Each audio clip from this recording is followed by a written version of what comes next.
today? 1.65? 1.65. Okay, and you heard that from the U.S. Federal Reserve, didn't you?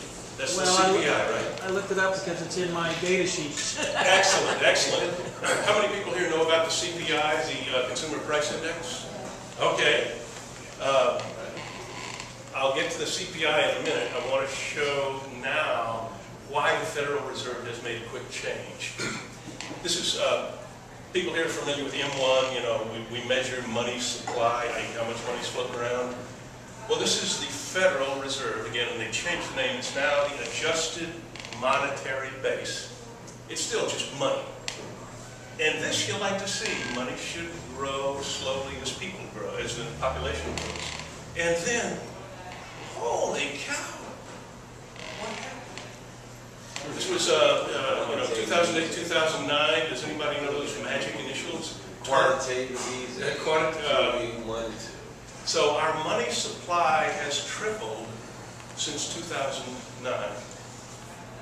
Now, when money supply expands faster than production expands, we know it causes inflation. But as you said, inflation is 1.65%. How's that happening? How come we got all this extra money and no inflation? Interesting question. Oh, did I mention that the government's cheat? Who's keeping score on inflation? They're just running the presses all night long? Oh, they're running. They do it digitally now. They don't even buy green ink. One of the slides here, oh, that's a shame if it got deleted. You might have passed it up. You want to just go back? Okay, let's go back to this. Yes, there you go. Consumer Price Index. This is the one that here, February 9th, 2011, the Fed claims it's 0.2% annual, 0.2% per month, which works out to be, you know, 2.4% annually.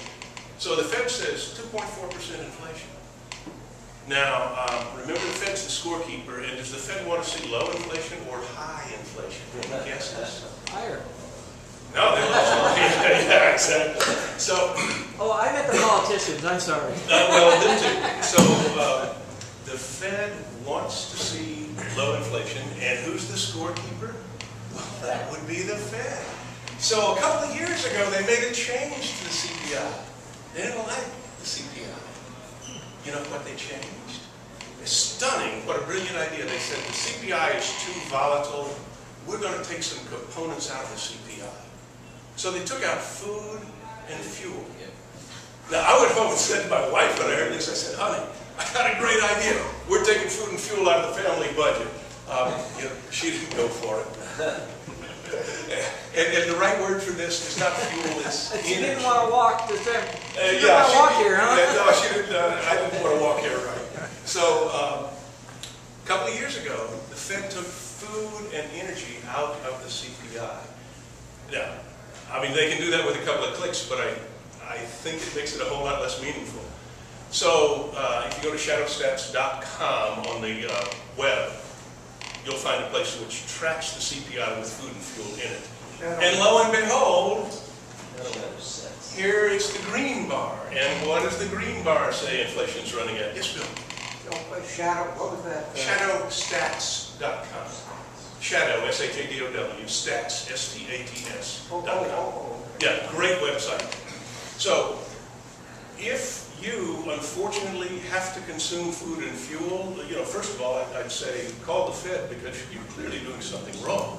But if you do want to consume food and fuel, your inflation rate is closer to 0.5% a month, which sure feels like 6 to 7% to me.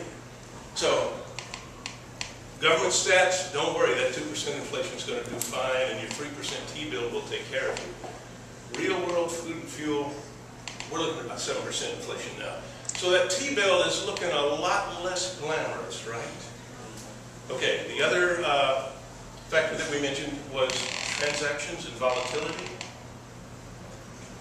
If you showed up at the doctor's office with this chart for your cardiogram, he's going to put you in the hospital right away. He said, man, whatever it is, stop drinking the coffee, you know, just cut it out because you're going nuts. Yeah. This just makes you start wiggling, doesn't it? You know, I've got this here, and of course I've got, you know, an electronic so I can trade stocks on the web, right? And it makes me want to go click, click, click, click, click, just all the trades I can. And every time I do a trade, I get fees, I trigger cap gains, I lock in losses. Transactions are expensive. Now look at this one here. This is a single-family house, the HPI, Housing Price Index. Similar to Case-Shiller, it runs back a long ways. And if you go to the Bureau of Labor Statistics, I think it's BLS.com, they've got the Housing Price Index for 500 major metro areas, running back about 40 years. So great baseline to check the data. This one, I see this chart, and you know, I'm taking a nap, I'm in the hammock, I'm enjoying life. I'm not going crazy. So, what we want to find are investments that look like this, so that we get to enjoy our life instead of having to check onto our damn account every 30 minutes to see how much money we've lost. So this is the third evil. Anybody remember the first evil? Taxes was the first vampire. The second vampire is inflation. And the third one is volatility, which drives transaction costs. Now, there are people who love volatility. Can you think of anybody who might like volatility? Day traders, your stockbroker, not your stockbroker, of course. Other people's stockbrokers love this. Government loves it because every time you trade, you're going to trigger a taxable event. Okay, we've talked about those. Now let's compare investments, and I'm going to keep picking on Houston a little bit here, and we'll see why in a minute. How did this S&P 500 index fund, or how did the S&P 500 index do over the past decade? So it started, January 1, 2000, with $1,000 in your S&P 500 index fund. 10 years later, December 31, 2009, what was the value of your S&P 500 index fund that you had $1,000 in? Well, I'll give you a clue. It was less than $1,000. You lost money in that decade. Meanwhile, if you had invested in a single-family house in Houston, you would have returned, on average, about 12 to 14%. Also notice the blue bar and the red bar. The blue bar is capital gain or asset appreciation. The red bar is cash income. Now, how many of you own stocks that have gone up? How many here owns Exxon, Chevron? You betcha Exxon, man, you gotta love it. When you go to the grocery store and you've got that Chevron stock, and you're at the checkout stand, you show them the stock and say, hey, it's worth twice what I paid for it. And they say, no problem, and let you load up, right? It turns out it's awful hard. That'd be a good product. Yeah, I wish I had that stock. Yeah. It's awful hard to spend capital appreciation. The only way to suck it up, not the only way, but a primary way, is to do a transaction, lose 30 to 40% of the transaction costs and cap gains, and then start over again. What we live on is cash flow. I often tell my wife, I don't need any assets. What I need is cash flow. She doesn't quite go for that. She likes to have assets too, but in fact, she spends the cash flow on stuff like food and fuel. Which one do you prefer? Well, it's up to you.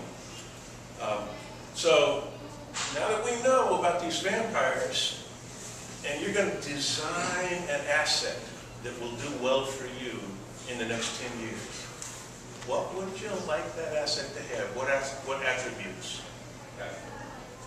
Cash flow, because the grocery store likes that, and I spend it on food and fuel. You'd like an inflation indexed asset or an asset that tracks inflation.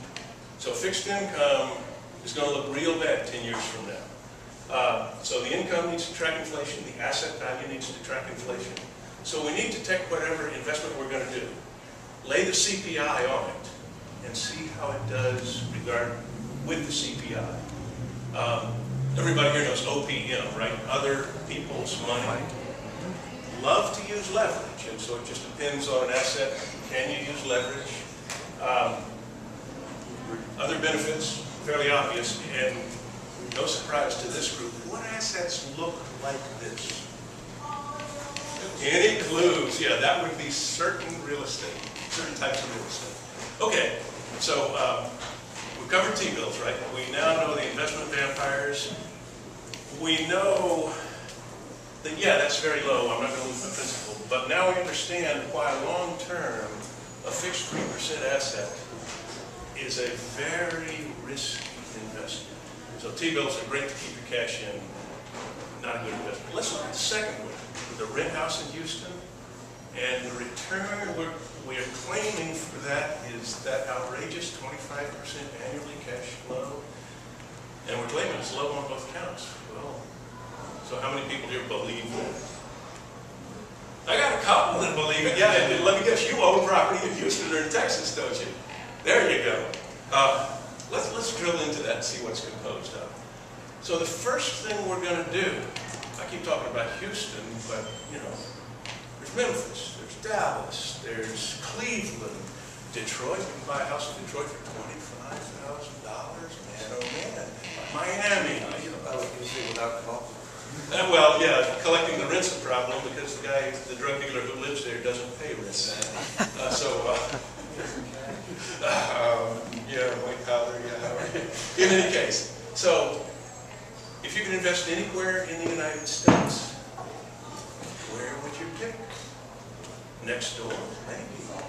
Wouldn't it be nice if there was a formula, you know, that you could just take the formula and look it up and it would have big, bright green arrows pointing there. Well, it turns out there is a formula. And normally, you know, I do this seminar and I charge $799 for it because I tell people the formula. But since Dan invited me down, you all get a sweet deal. I'm going to tell you the formula for nothing. What does it start with? Jobs.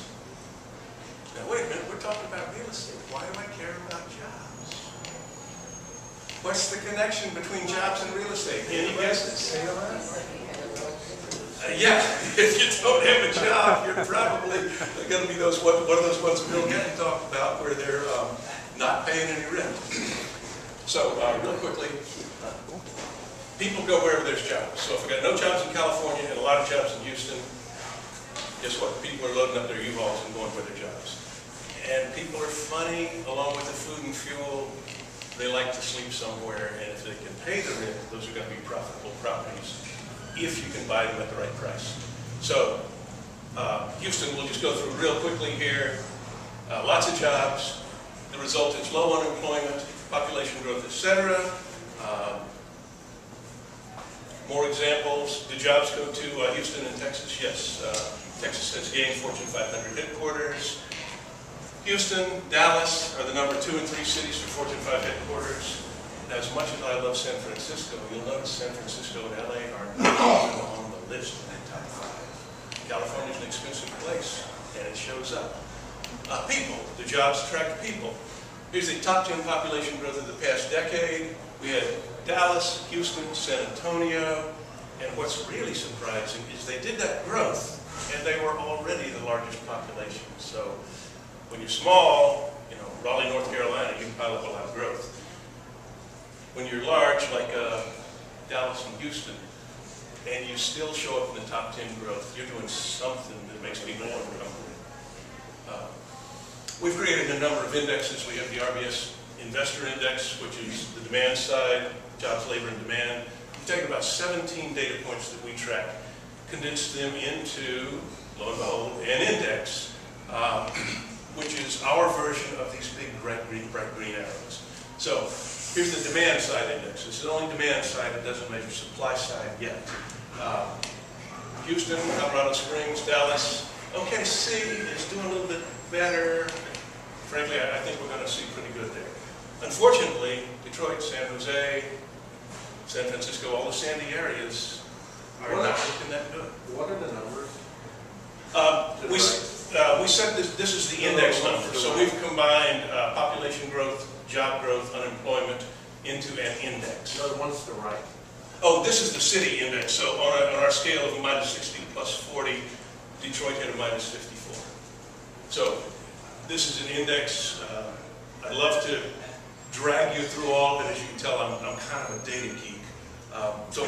Yes, ma'am. What does that mean, the index number? The RBS Demand Index measures the demand for housing.